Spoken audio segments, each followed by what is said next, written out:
네, 우리 오늘 함께 볼 하나님 말씀은 레위기 3장 1절에서 5절까지 말씀입니다.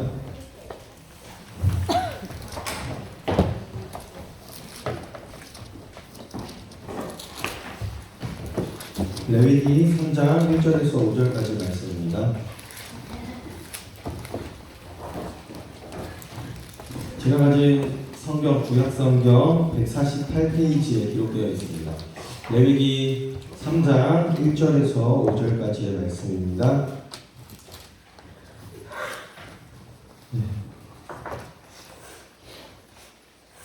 네, 다 찾으셨으면 교독해서 한 절씩 읽고 마지막 5절을 같이 읽도록 하겠습니다.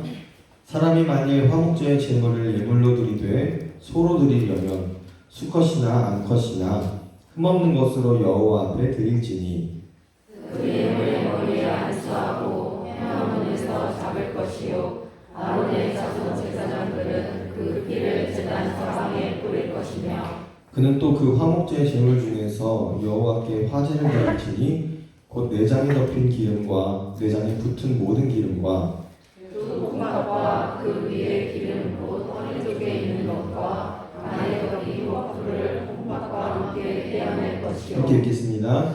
아론의 자손은 그것을 제단 위에 불 위에 있는 나무 위에 번제물 위에서 살을 지니 이는 화제라 여호와께 향기로운 냄새니라. 아멘. 기도하겠습니다. 하나님, 오늘도 우리에게 하나님의 참된 진리의 말씀을 선포해 주실 줄 믿습니다. 오늘 이 모든 예배를 통하여 이 말씀 전하시는 통하여 하나님 홀로 영광 받아 주시옵소서. 그 말씀을 전하는 자에게나 듣는 자에게나 동일한 은혜를 허락하여 주시며 하나님의 은혜와 긍휼로서 하나님의 말씀을 깨닫게 하시고 또 우리 삶 속에서 하나님의 말씀을 지켜 사는 우리들에게 대하여 주시옵소서. 이 모든 기도 살아계신 우리 주 예수님의 이름으로 기도드립니다. 아멘. 네, 우리가 지난주에는 이제 번제와 이 성경에 기록되어 있는 이 순서에 따라서 번제와 소제를 살펴봤어요. 그리고 오늘은 세 번째 순서로 화목제물, 화목제사에 대해서 함께 살펴보려고 합니다. 이 화목제사는 히브리어로 이렇게 생겼어요. 그래서 제바흐 셀라밈이라고 되어 있고, 이 제가 주황색 글씨로 쳐져 있는 부분을 보면 이 자음이 밑에 우리가 잘 알고 있는 이 샬롬이라는 단어와 완전히 똑같아요. 그래가지고 이 샬롬임은 샬롬과 관계된 말입니다. 즉, 이 화목의 제사는 평화와 관계된 제사라는 의미예요. 그렇다면 과연 무엇과 평화를 의미하는 걸까? 바로 첫 번째로는 하나님과의 평화, 그리고 두 번째로는 다른 성도와의 평화를 의미하고 있는 것입니다.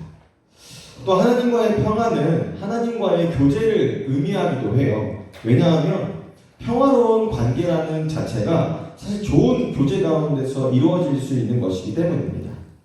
그런 의미에서 화목제는 평화의 제사라고 말할 수도 있고 또 이제 관계를 함께 갖는 친교의 제사라는 이런 의미도 가지고 있습니다. 오늘 우리가 읽은 본문 말씀 1절부터 5절까지는 이제 소에 관한 소를 어떻게 하나님께 화목제로 드릴 것인지에 대해서 그 규례를 얘기하고 있는데 사실 17절, 이제 3장 전체가 어떻게 보면 화목제에 관한 것들이에요. 그래서 이 본문 순서를 보면 그다음 소를 드리는 화목제사에 대한 규례, 그 다음에 양, 그 다음에 염소 이런 순서를 가지고 본문이 기록되어 있습니다. 오늘도 우리 지난주처럼 화목제를 드리는 방법, 또 그리고 그 특징이 무엇인지, 그리고 그 의미가 무엇인지, 그리고 오늘날 우리가 이 화목제사의 의미를 어떻게 받아들이고 신앙생활을 할 수 있을 것인지 이런 순서로 함께 살펴보고자 합니다. 화목제를 드리는 방법은 번제를 드리는 방법과 크게 다르지 않아요. 우리가 번제를 드리는 방법에서 이런 순서를 봤었죠. 이제 제사를 드리는 사람이 어떤 제물을 드릴 것인지를 결정하고 그 제물을 성막으로 가지고 옵니다. 그리고 그 제물에 안수를 하고 그 다음에 그 제물을 죽이죠. 그러면 그 다음에 제사장이 그 제물의 피를 처리하고 그 다음에 제사를 드리는 사람이 그 죽은 제물을 이제 각을 뜹니다. 그리고 마지막으로 그 제사장이 제물의 고기를 처리하는데 번제 같은 경우는 이 고기를 전부 하나님께 태워드렸죠. 네, 그러나 이 화목제 같은 경우는 전부를 태워드리지는 않았습니다. 이따 함께 살펴보겠지만 또 이 화목제는 크게 세 가지 하위의 그런 분류가 있어요. 그래서 화목제는 어떤 때 드렸냐라고 한다면은 첫 번째는 이제 감사한 일이 있을 때 이 화목제를 드리고, 또 두 번째는 서원한 것이 이루어졌을 때, 하나님께 서원한 것이 이루어졌을 때 이 화목제를 드렸어요. 그리고 또 마지막으로 한 가지는 자원하는 마음이 있을 때 드려졌습니다. 이 감사하는 일이 있을 때 드려지는 이 제사는 주로 언제 드려졌냐면 이스라엘 백성들 중에서 이런 제사를 드리는 사람의 어떤 대부분은 질병에서 나음을 입거나 또 기타 어려움에서 벗어난 것에 대한 감사를 드리는 의미로 이 제사를 드렸어요. 그리고 두 번째는 이 서원제는 하나님께 약속한 것이 이루어졌을 때 드리게 되는데, 우리가 교제한다는 것의 이 의미 중에 하나는 바로 상호간의 약속을 지키는 거예요. 약속을 잘 지키는 관계 자체도 교제라고 할 수 있습니다. 이런 의미에서 우리가 하나님께 무엇을 서원하고 하나님께서 이루어 주셨을 때 그에 따라서 하나님께 한 약속을 지키는 것, 이것도 하나님과의 관계를 더욱 깊이 누리는 친교의 제사다, 이렇게 얘기를 할 수가 있습니다. 그리고 마지막으로 세 번째는 하나님께 자원하는 마음으로 드리는 자원제예요.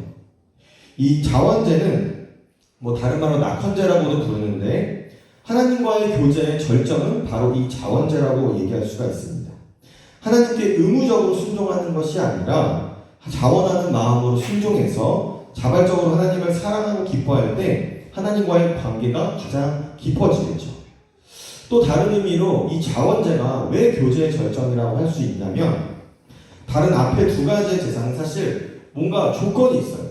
하나님께 감사할 만한 일이 있다든지, 아니면 내가 하나님께 약속을 하고 하나님께서 그 약속을 들어주신 것에 대한 대가로 하나님께 제사를 드린다든지, 이런 조건들이 있지만 자원제는 그런 조건, 어떤 기브 앤 테이크적인 그런 관계가 전혀 없다는 거예요.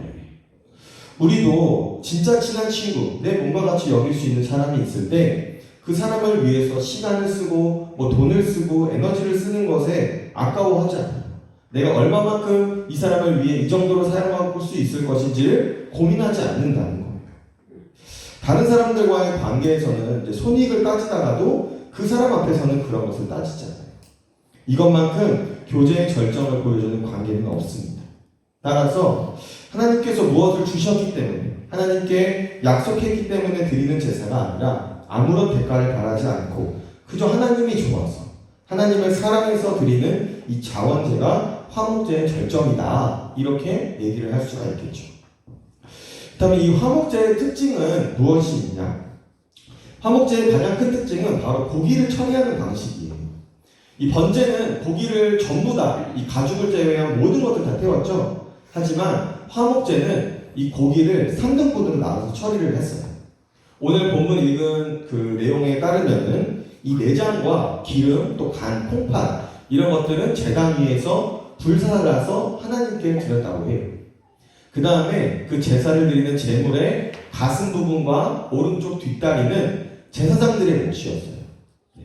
이 가슴 부분은 제사장 전체의 몫이었고, 오른쪽 뒷다리는 그 제사를 주관하는 제사장이 또 있었겠죠. 그 제사장의 몫이었다고 합니다. 그리고 그 이외에 나머지 모든 부분은 제사를 드리는 사람의 몫이었어요. 그리고 그 제사를 드리는 사람의 몫이 굉장히 많죠. 그래가지고 그것을 가족이나 친척 또는 이웃들과 함께 이 고기를 나누어 먹습니다. 그래서 이 화목제를 드리는 날은 어떻게 보면은 이 마을 안에서 잔치가 벌어지는 날이다, 이렇게 생각하는 그렇게 생각하면 좀 쉬울 거라고 생각해요. 그렇다면 이 화목제의 의미가 무엇인지 우리가 함께 성경 말씀을 통해서 조금 더 이제 알아보고자 하는데, 이 화목제를 드리는 과정 안에서 이 화목제의 의미를 우리가 발견할 수가 있어요. 앞에 나와 있는 구절 조금 길지만 같이 한번 읽어볼게요. 시작. 감사함으로 드리는 화목제물의 고기는 드리는 그날에 먹을 것이요 조금이라도 이튿날 아침까지 두지 말 것이니라. 그러나 그의 예물의 제물이 서원이나 자원하는 것이며 그 제물을 드린 날에 먹을 것이요 그 남은 것은 이튿날에도 먹되 그 제물의 고기가 셋째 날까지 남았으면 불사를 지니. 아멘. 자, 이것을 잘 보면은 감사로 드리는 제사는 그날 당일에 다 먹어야 돼요. 그 다음에 서원하는 제사나 자원 제사는 이틀에 걸쳐서 먹을 수가 있었어요. 하지만 그 모든 제물은 하루나 이틀 안에 다 먹어야 되고 셋째 날이 되면은 다 불살라라 이렇게 얘기했어요. 그러면 셋째 날 불살리지 않고 먹으면 어떻게 되나요? 그것은 하나님께 가증한 것이 된다고 성경에 얘기하고 있어요. 셋째 날 그 고기를 먹게 되면 오히려 하나님 앞에 드려지는 그 제물로 인해서 그 사람이 하나님 앞에 죄를 지게 되는 거예요. 네. 그렇다면 우리가 기본적으로 상식적으로 좀 생각을 했을 때 이 제물을 드릴 수 있는 종류가 몇 가지가 있었어요. 소와 양과 염소 같은 것들이 있었어요. 근데 소 한 마리를 과연 한 사람이 하루에 다 먹을 수가 있었을까요? 화목제에 드려진 제물은 하루나 이틀 안에 다 먹어야 됐어요. 그런데 이 가슴 부분, 내장 부분은 잘 먹지도 않으니까 하나님께 드려졌고, 그 다음에 가슴 부분과 오른쪽 뒷다리는 제사장 몫이에요. 동물 한 마리를 생각해 봤을 때 사실 그 부분은 정말 얼마 안 되는 부분이거든요. 그럼 나머지의 모든 부분이 제사장의 몫이었는데 그 제사자가 그런 나머지 제물 부분을 하루에 다 먹을 수 있었느냐? 과연 이것이 의미하는 바가 뭔지를 잘 알아야 한다는 거예요. 한마디로 혼자 먹으면 안 된다는 거예요. 화목제사의 성적은 하나님 백성 사이에 잔치를 벌이는 이런 공동 식사의 의미를 가지고 있는 것을 이 화목제에서 우리가 잘 알고 있어야 된다는 겁니다. 우리 출애굽기 24장에 보면 하나님이 이스라엘 백성과 시내산에서 언약을 맺으시고 이스라엘 백성을 대표하는 아론과 모세 그리고 나답과 아비후 그리고 이스라엘 장로 70명이 함께 산에 올라가서 이렇게 나와 있어요. 하나님을 뵙고 그 앞에서 먹고 마셨더라. 그러니까 하나님께서 언약을 맺으시고 이스라엘 민족 백성과 함께 그 자리에서 식사를 하시는 거예요.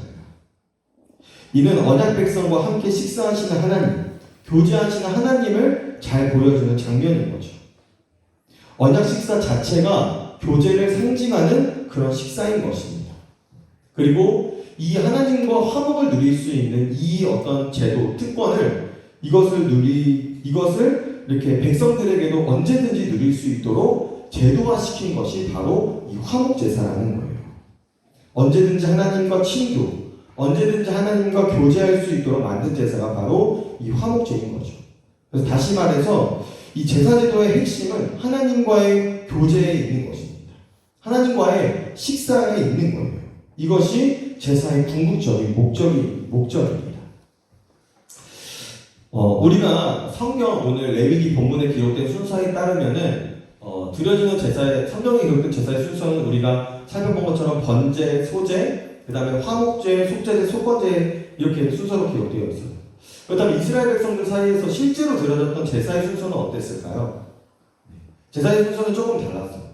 실제로 드려진 제사의 순서는 속제제와 속건제가 먼저 드려지고 그 다음에 번제와 소제가 드려지고 그 다음에 화목제가 드려졌어요. 왜 속건제하고 속제제가 먼저 드려졌을까요?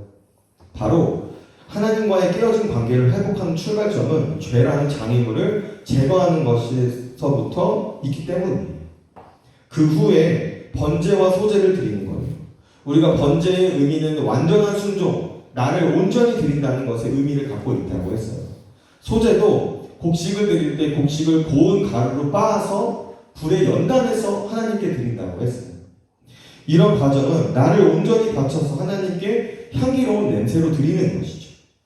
그리고 마지막으로 드리는 제사가 바로 화목제인 것입니다. 오늘 화목제의 의미는 오늘날 우리가 신약 성경에 나타난 예수님이 주로 어떤 일을 하셨습니까? 라고 묻는다면은 우리가 되게 이렇게 대답을 할 수 있을 거예요. 예수님께서 뭐 성경을 읽어보니까 병자도 고치시고 복음도 전하시고 귀신 들린 사람도 쫓으시고 그 다음에 제자들을 가르치셨습니다. 이렇게 대답할 수 있어요. 그것도 당연히 맞는 말이죠.